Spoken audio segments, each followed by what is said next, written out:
Bismillahirrahmanirrahim. Warahmatullahi wabarakatuh.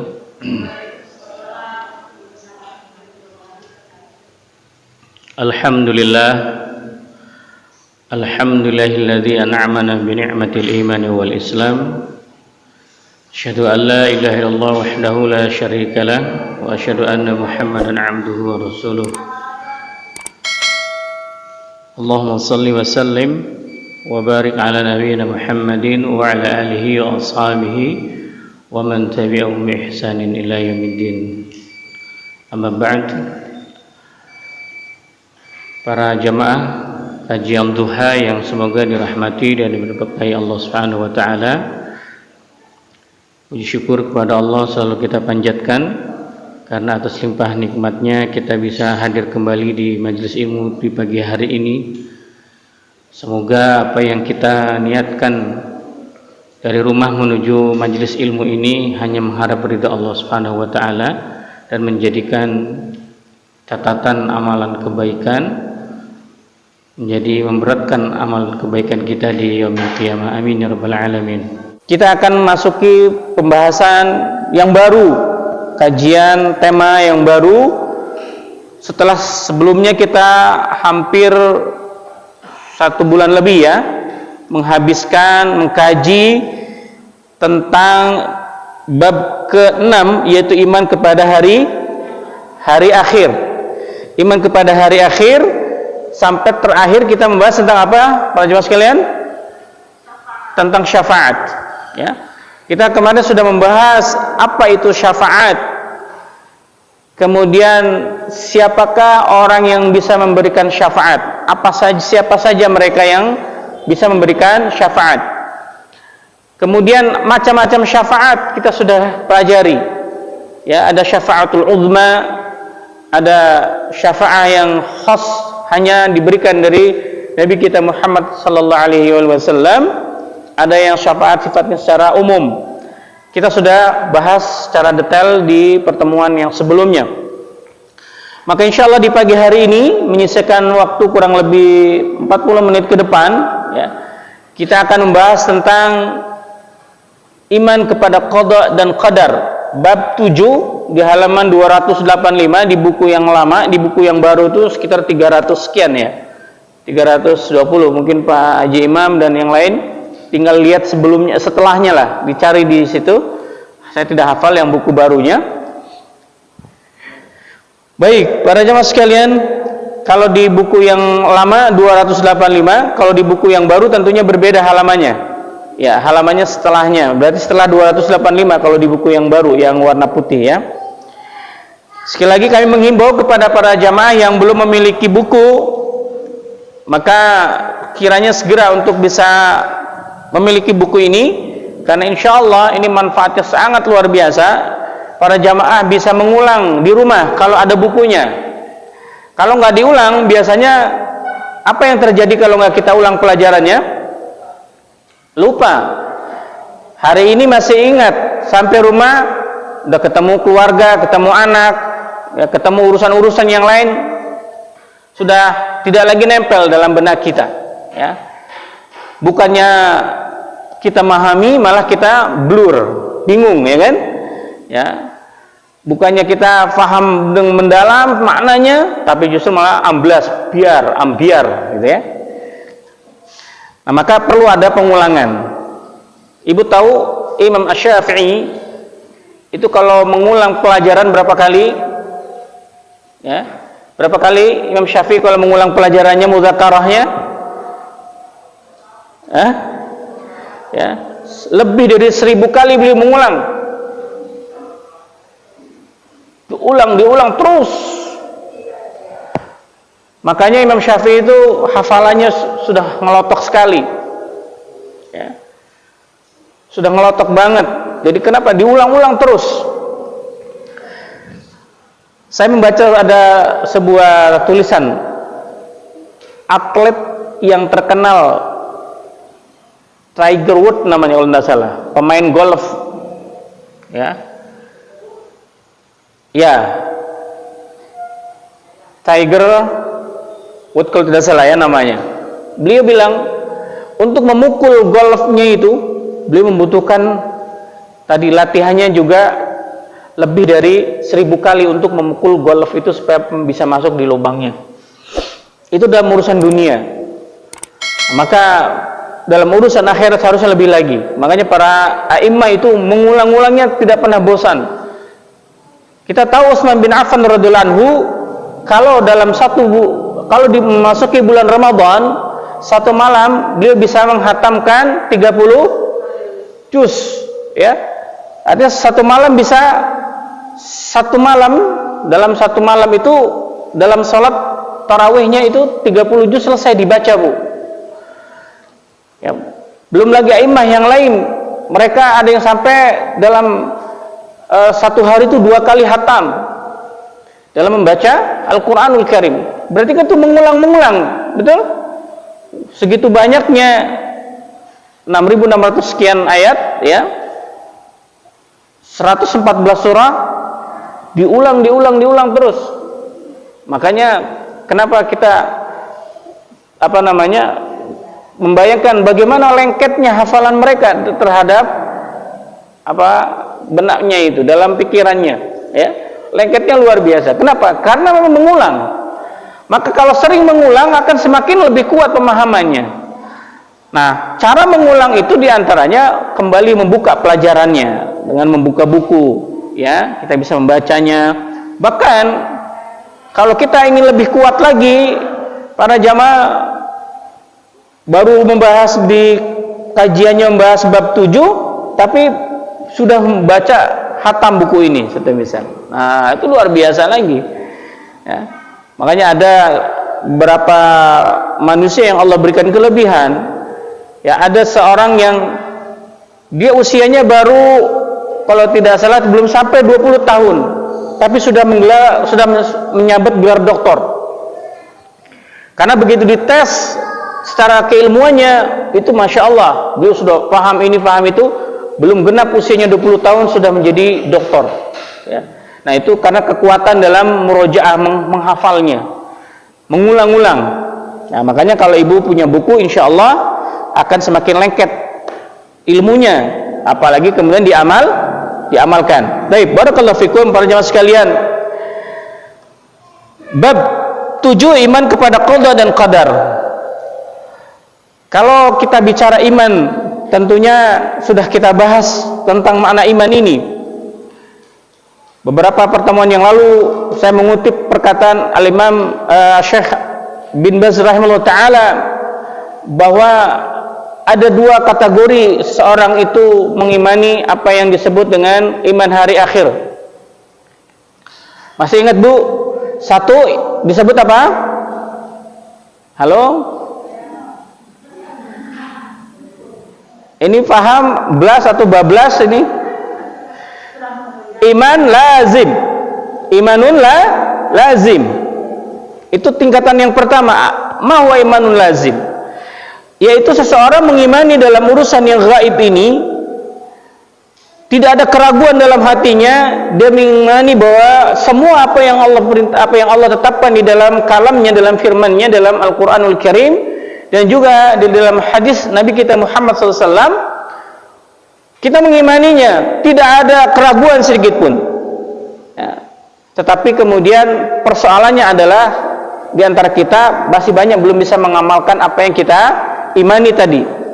Nah, ketika seseorang sudah bisa mampu mengimani, tidak ada keraguan, kemudian dia bisa mengamalkan sehingga mempengaruhi pola hidup. Dengan iman itu bisa mempengaruhi pola hidupnya, maka itu disebut namanya imanun rasikh.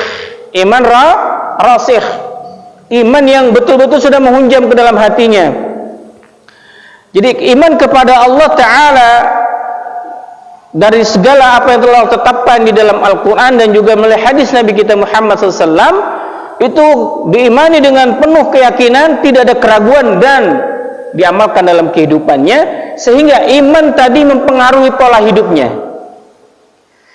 Salah satu contoh yang praktis iman itu mempengaruhi pola hidup adalah hal yang sepele saja. Ketika azan berkumandang, Allah sudah memanggil hayya 'alas salah, marilah salat. Kalau dia sudah yakin bahwa itu adalah panggilan Allah, ada iman, maka seluruh aktivitasnya dihentikan, kemudian dia segera menyambut seruan Allah Ta'ala tersebut. Itu yang sangat simpel saja ya.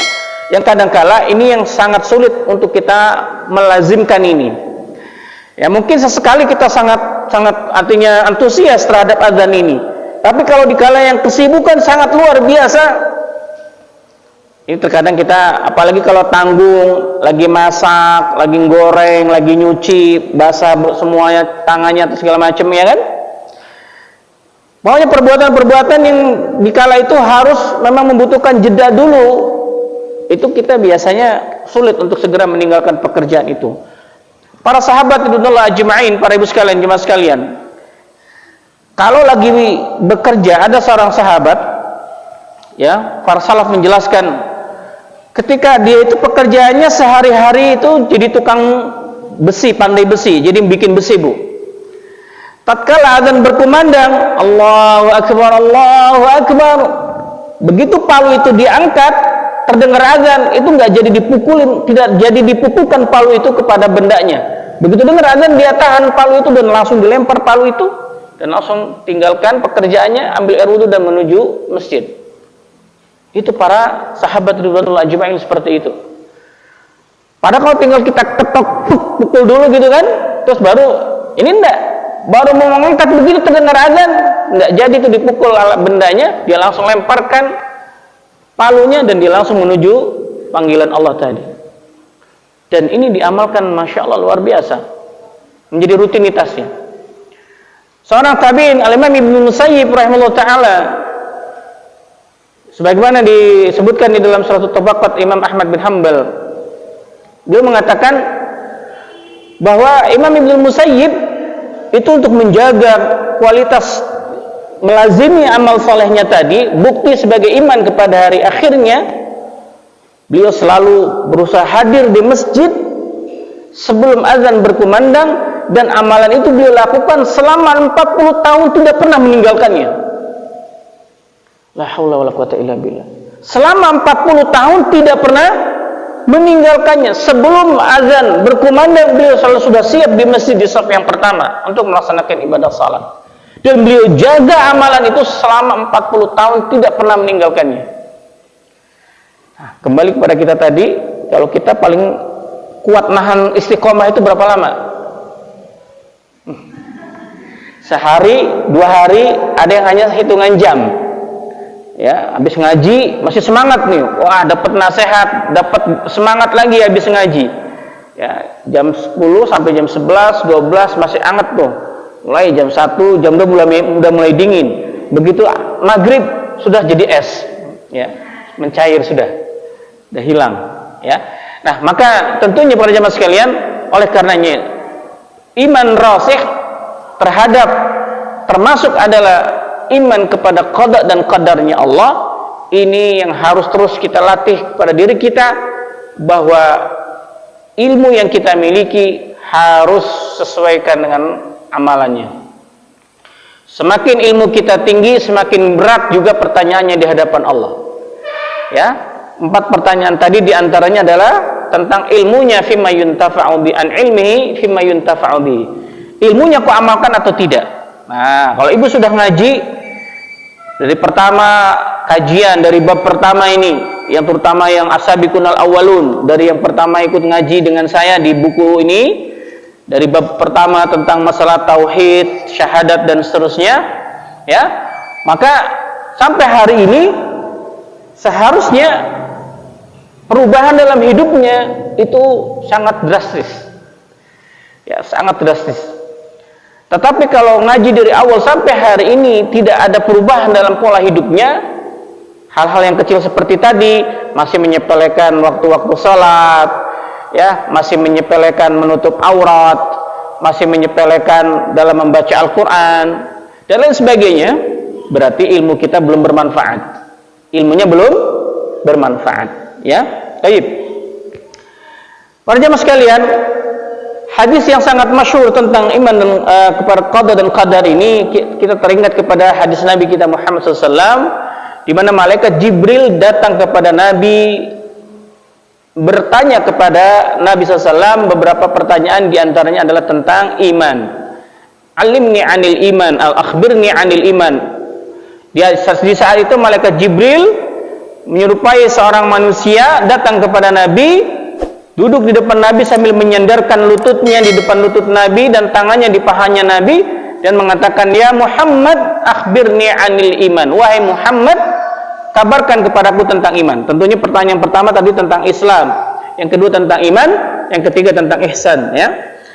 Kemudian kata Nabi menjawab pertanyaan dari malaikat Jibril, iman itu apa? Antu'minu billah wa malaikatahu wa kutubihi wa rusulihi wal yawmil akhir wal qadari min khairihi wa syarrihi. Nah, yaitu jawaban dari Nabi kita Muhammad SAW, bahwa iman itu yang terakhir adalah iman kepada qada dan qadarnya Allah, baik yang buruknya, baik itu yang baik yang kita anggap baik atau yang kita anggap buruk.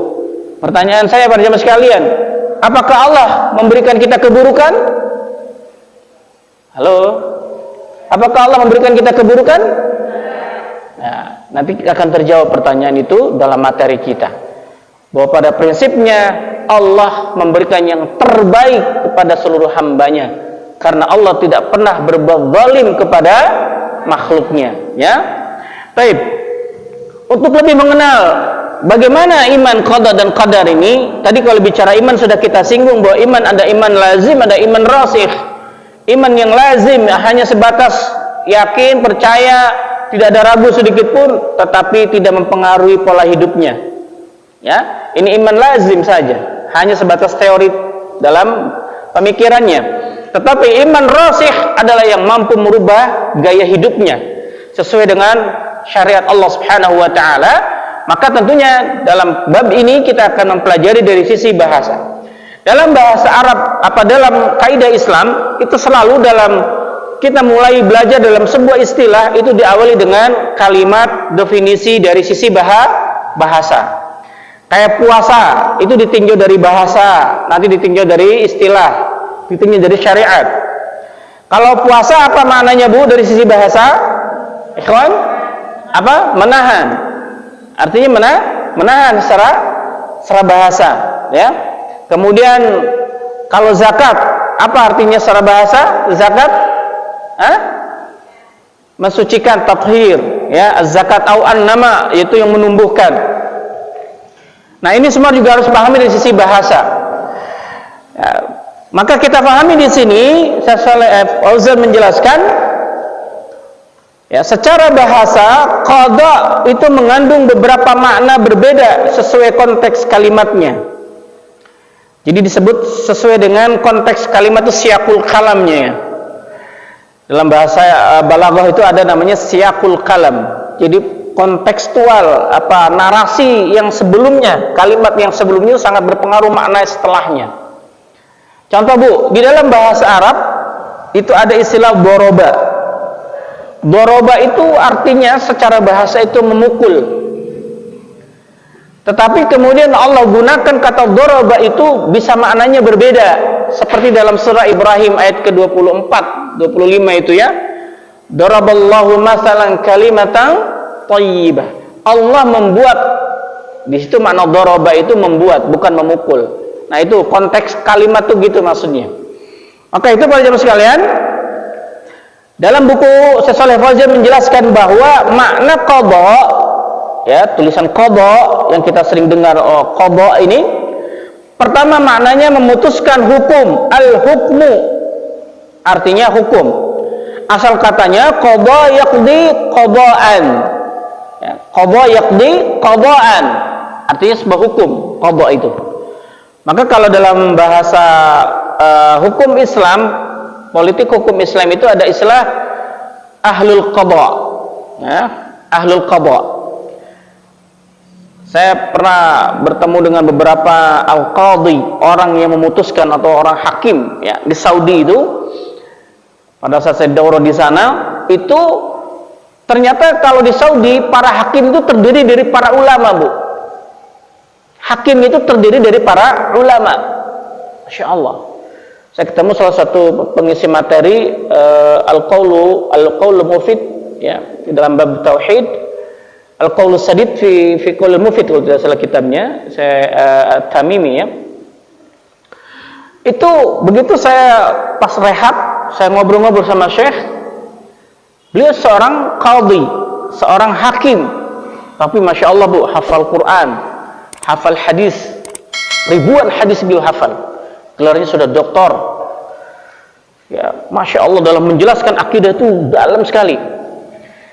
Jadi kalau hakim itu hafal Quran, Bu, kira-kira kalau dia memutuskan itu, kira-kira hawa nafsu berperan nggak ya? Ya, Insya Allah sudah terbimbing dengan Quran. Kalau kita balikkan ke negara kita, kalau negara kita hakimnya ada nggak yang hafal Quran? Ya, wallahu a'lam bishawab. Tapi setahu saya kayaknya belum ada yang sampai hafal Quran atau sampai hafal hadis. Tapi kalau gubernur katanya ada, ya, yang di Lombok apa di mana itu, yang hafal Quran, Masya Allah, ya. Nah, maka para jemaah sekalian, makna qadha itu artinya memutuskan. Al-qadhi, orang yang memutuskan, ya. Itu makna yang sisi bahasa. Makna qadha itu artinya adalah hukum, ya, atau menghukumi, ya. Kemudian kata Syekh Shalih Fauzan bahwa makna qadha yang kedua adalah perintah, yaitu al-amr. Allah Ta'ala berfirman, wa qadha rabbuka alla ta'budu illa iyyahu. Wa qadha, dan Rabbmu telah memerintahkan. Wa qadha rabbuka, dan Rabbmu telah memerintahkan. Maka makna qadha dalam ayat itu di surah Al-Isra ayat 23, ya, Bu. Bagi yang tidak punya buku bisa lihat di mushafnya, di Al-Qur'annya dibuka surah Al-Isra ayat ke-23, bahwa makna qadha yang dimaksudkan dalam ayat itu artinya adalah perintah, bukan arti hukum. Jadi kalau yang pertama kan artinya adalah hukum, ya. Tapi yang kedua ini artinya qadha di sini artinya adalah memerintahkan, ya, memerintahkan supaya kita beribadah hanya kepada Allah. Yang kemudian dia lanjutkan ayat selanjutnya, wabil walidaini ihsana, dan perintah yang kedua berbuat baik kepada kedua orang tua, ya. Itu makna yang keempat. Berarti ngajinya serius nih, ya. Baru ketiga sekarang. Baik, berarti nggak ngantuk. Yang ketiga, makna qadha menurut Syekh Shalih Fauzan itu adalah artinya kabar, ya. Artinya apa? Kabar. Kabar itu berarti berita, informasi, ya. Berarti sebuah informasi yang Allah maksudkan dalam makna itu. Sebagaimana Allah firmankan di dalam surah Al-Hijr ayat ke-66, wa qadayna ilaihi dzalikal amra anna dabira haula'i maqtu'un musbihin.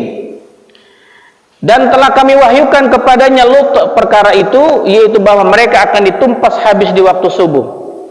Maka di sini ada kalimat wa qadayna, dan telah kami wahyukan. Jadi memberi kabar kepada Rasulullah SAW bahwa sebelum Nabi diangkat menjadi Nabi dan Rasul, Nabi kita Muhammad SAW, Allah sampaikan bahwa dulu sebelum wahai Muhammad, kami angkat Nabi dan Rasul yang bernama Lut. Mereka kaumnya tidak mentaati nabinya. Apa yang terjadi? Kemudian mereka diazab oleh Allah di waktu menjelang pagi, di malam hari. Apa azabnya? Pertama, Allah berikan batu yang terbuat dari api. Batunya ini terbuat dari api yang kemudian datang dari langit, langsung habisi setiap manusia yang ada di situ. Setelah itu apa yang paling dahsyat? Allah balikan antara yang atas dan yang di bawah. Bumi jadi naik, langit jadi turun. Ditenggelamkan. Na'udzubillah min dzalik. Itu akibat mereka berbuat maksiat kepada Allah. Apa perbuatan maksiat kaumnya Nabi Lut? Ya, perbuatan yang sangat keji, yaitu perempuan mencintai perempuan, laki-laki mencintai laki-laki, ya.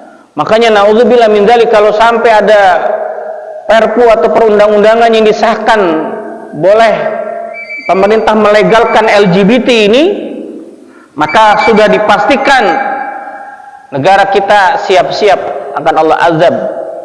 Makanya di saat itu LGBT ingin berusaha untuk mengajukan perundang-undangan supaya disahkan pernikahan sesama jenis, yang paling lantang adalah para ulama. Karena kalau itu sampai disahkan undang-undang itu bahwa dibolehkan di Indonesia untuk nikah sesama jenis sebagaimana di kaum barat, ya, maka tinggal nunggu saatnya Allah akan menghabiskan. Seperti kaumnya Nabi Lut, Indonesia akan dibalik, yang tadinya di atas jadi di bawah jadi di atas. Ta'udzubillah min dzalik, ya.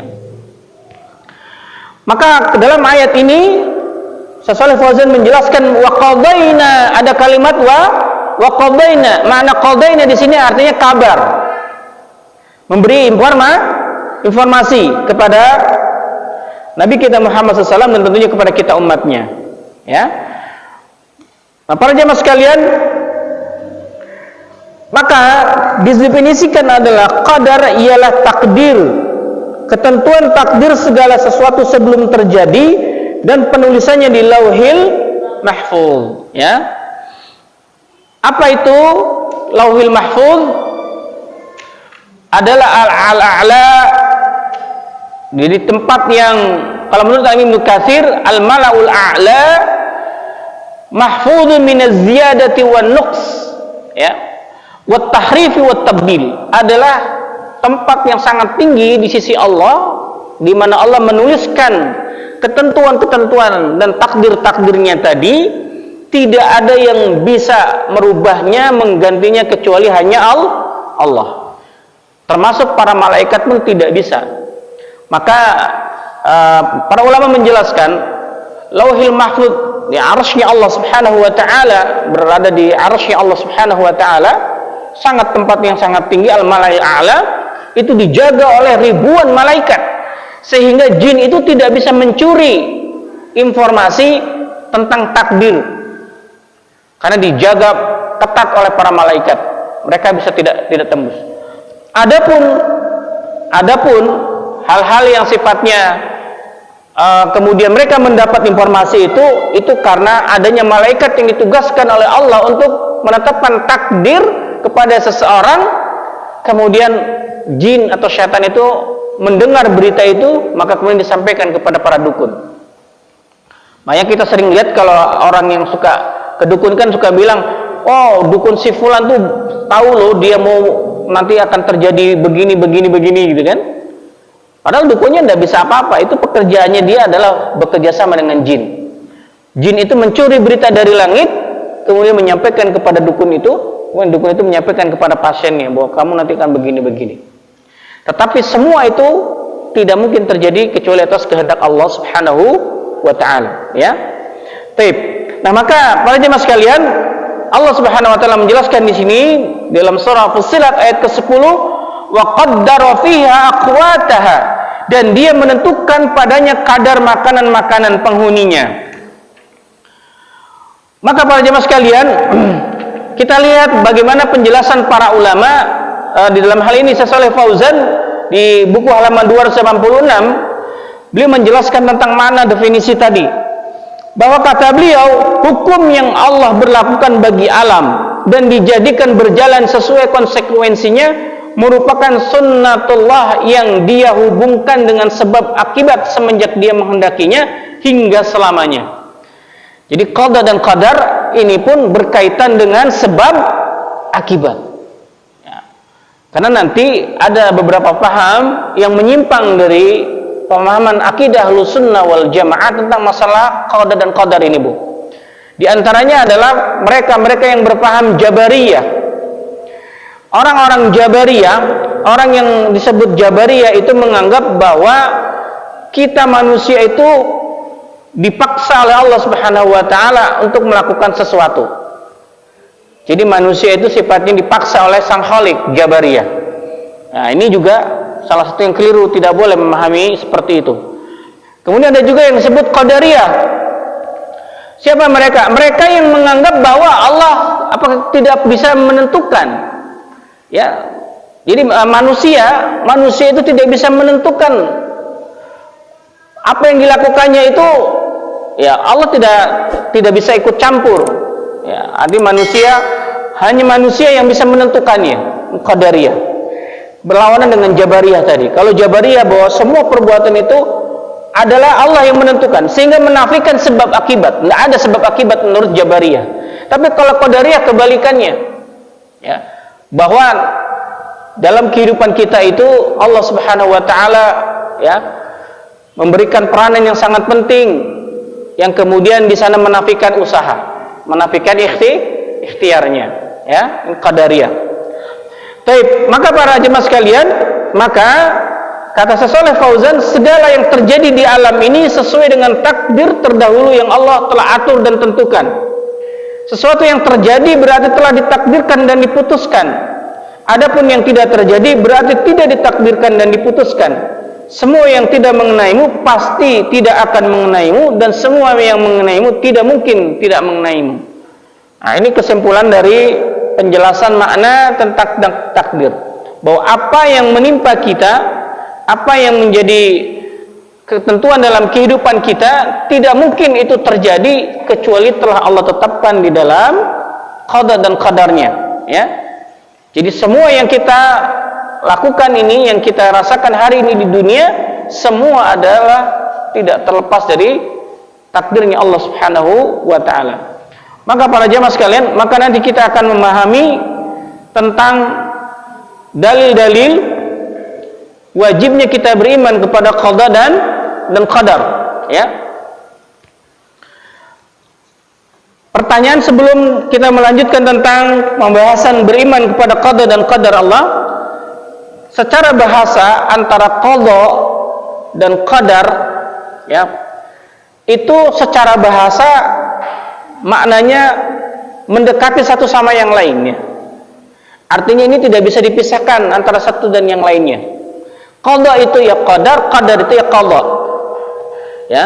Sebagai lagi ulama mengatakan bahwa qada dan qadar itu kalau disamakan bersatu dalam satu kalimat, maka maknanya satu, yaitu ketentuan, kepastian yang Allah tetapkan dalam kehidupan manusia atau kehidupan makhluk ini. Tetapi ketika nanti qada dan qadar ini dipisahkan maknanya, maka memiliki masing-masing ketentuannya. Ya. Nah, maka nanti kita akan pahami itu ketika nanti sudah masuk kepada pembahasan takdir. Itu ada 4 tingkatan, ya. Ada takdir mengenal secara ilmu, kitabah, ya, dan seterusnya. Nanti baru kita akan lebih jelas tentang perbedaan qada dan qadar ini. Tapi secara umum dua makna ini maknanya adalah satu sama lain saling berkaitan. Qada ya ketentuan Allah, takdir juga kepastian Allah Subhanahu wa taala. Nah, qada dan qadar ini menjadikan secara syumuliyahnya bahwa segala apa yang Allah tetapkan dalam qada dan qadarnya itu pasti terjadi, dan segala apa yang tidak Allah tetapkan dalam qada dan qadarnya maka itu pasti tidak akan terjadi.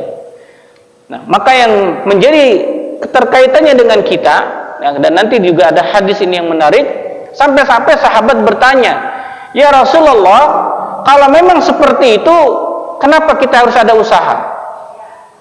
Toh semuanya Allah sudah menentukan, ya kan? Ngapain kita?" Kata Nabi, kita ini hari ini sekarang yang ada di Al-Ikhlas itu sudah ditentukan, si fulan nanti di neraka, si fulan itu di surga. Itu sudah ditentukan dalam qada dan qadarnya Allah Ta'ala. Tapi kemudian para sahabat bertanya, "Ya Rasul, kalau kayak begitu ngapain kita capek-capek beramal ibadah kalau sudah ditentukan?" Nah, apa jawaban Nabi? "La, bukan begitu. Beramallah, maka Allah akan mudahkan kalian untuk menggapai takdir Allah Ta'ala." Satu. Kemudian jawaban yang berikutnya adalah ketika Umar ibn al-Khattab radhiyallahu anhu, ketika Umar mau masuk ke Syam, Syam itu wilayahnya sekarang adalah Palestina, Yordania, dan Suriah. Membawa pasukannya untuk mengadakan ekspedisi pasukan kepada wilayah Syam. Hadis ini nanti ada juga dalam kitab ini, dan termaktub di dalam kitab dalam kitab Riyadhus Shalihin di bab al-waba. Ketika Umar membawa pasukannya mau masuk ke Baitul Maqdis, ke Palestina, para jemaah sekalian, tiba-tiba dihalangi oleh para gubernurnya yang ada di sana. Dia mengatakan, wahai khalifah, di Syam sedang ada wabah, sedang terjadi wabah seperti hari ini. Wabahnya lebih dahsyat lagi, namanya ta'un. Wabah ta'un. Wabah ta'un itu lebih dahsyat dari corona. Kalau sudah kena, itu langsung meninggal hanya beberapa detik. Dan termasuk para sahabat, termasuk kalau tidak salah Mu'ad bin Jabal, termasuk Abu Ubaidah ibn Jarrah, itu meninggal karena ta'un. Jadi kena sedikit, beberapa detik langsung meninggal. Kalau kita corona kan prosesnya panjang ya. Walaupun hari ini masih tetap diperdebatkan apakah ada atau tidak corona, sehingga sebagian ada yang mengatakan ngapain pakai masker, corona itu nggak ada, itu buatan Amerika segala macam kan. Ada nggak yang percaya begitu? Ada kan? Nah, kita terlepas dari itu, kembali kepada pemahaman takdir ini. Ini menarik. Umar bin Khattab setelah diberitahu, Bu, Bapak sekalian, bahwa wahai Umar, wahai Khalifah, Anda tidak boleh masuk ke Syam. Kenapa? Karena di Syam lagi sedang ada wabah ta'un. Ada wabah ta'un. Apa yang dilakukan Umar bin Khattab? Apa tetap masuk? Tidak. Beliau minta pendapat pertama, beliau minta dari orang-orang sahabat yang dijamin masuk surga oleh Allah Ta'ala. Termasuk adalah Abu Ubaidah ibn Jarrah. Dia kumpulkan sahabat Ansar, dia bertanya, bagaimana nih pendapat kalian? Mereka juga berselisih pendapat. Ada yang mengatakan, wahai Umar, terus saja jalan, karena kan kita dalam rangka ibadah, nanti dilindungi oleh Allah. Sebagai mengatakan, kita kembali ke Madinah, kita pulang saja sudah, karena ini terjadi wabah, nanti kita masuk dalam kategori mafsadat, merusak diri kita.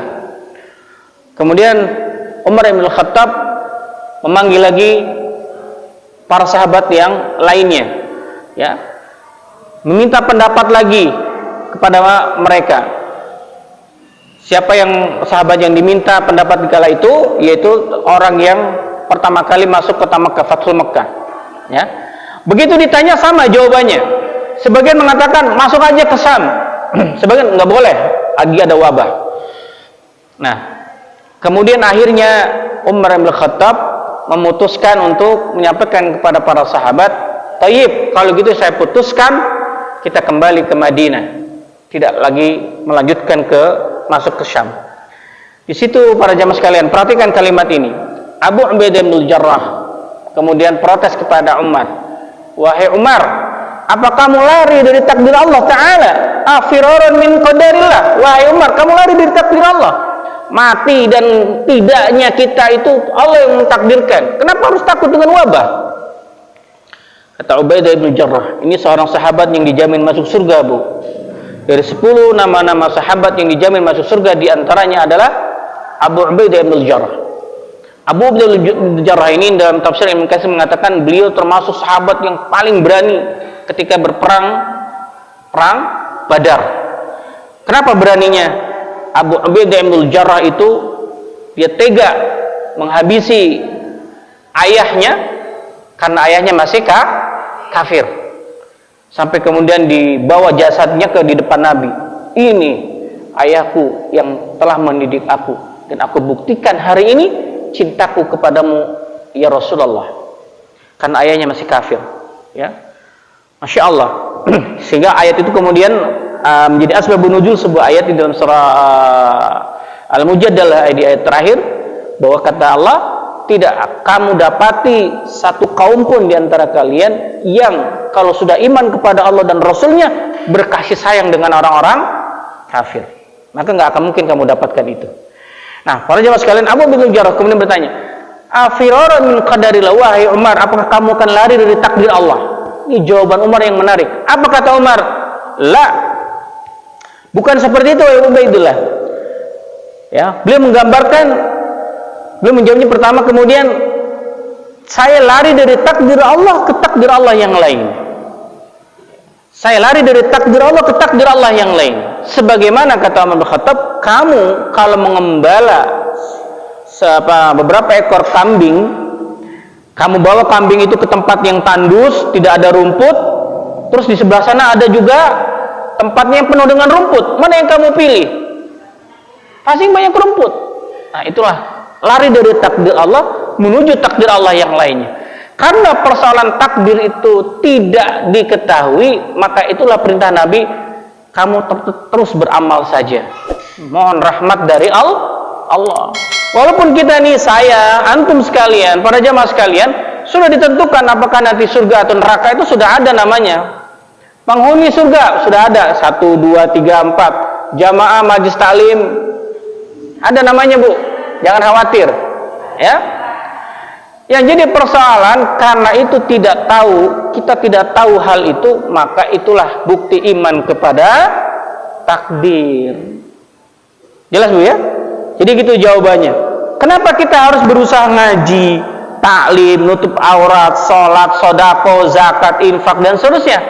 Karena kita nggak tahu takdirnya. Karena nggak tahu itu perintah Nabi apa? Suruh beramal saja, terus kamu amal, berbuat amal.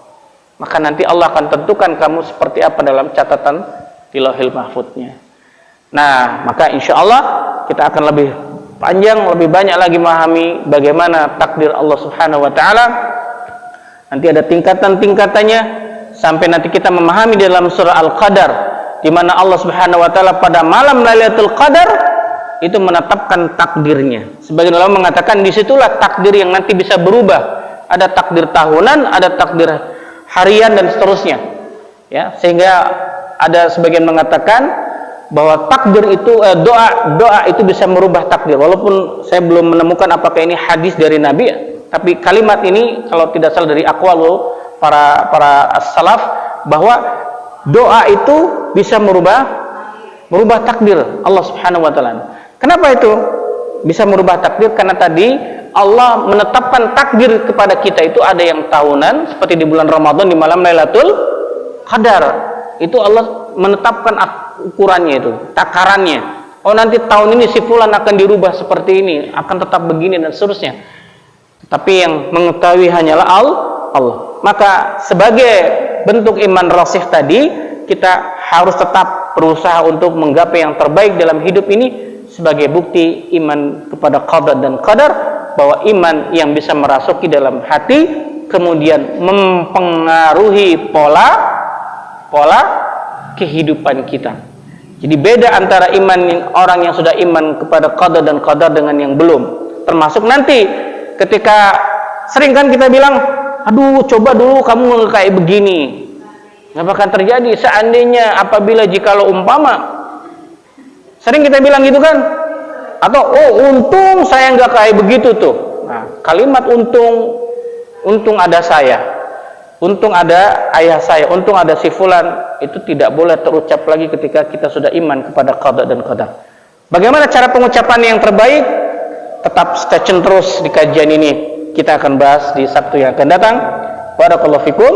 Kita tutup dengan doa, subhanakallahumma wa bihamdika asyhadu an la ilaha illa anta astaghfiruka wa atubu ilaik. Sallallahu ala nabiyyina Muhammadin wa ala alihi washabbihi wasallam. Wa akhir da'wana walhamdulillahi rabbil alamin. Billahi taufiq wal hidayah. Assalamualaikum warahmatullahi wabarakatuh.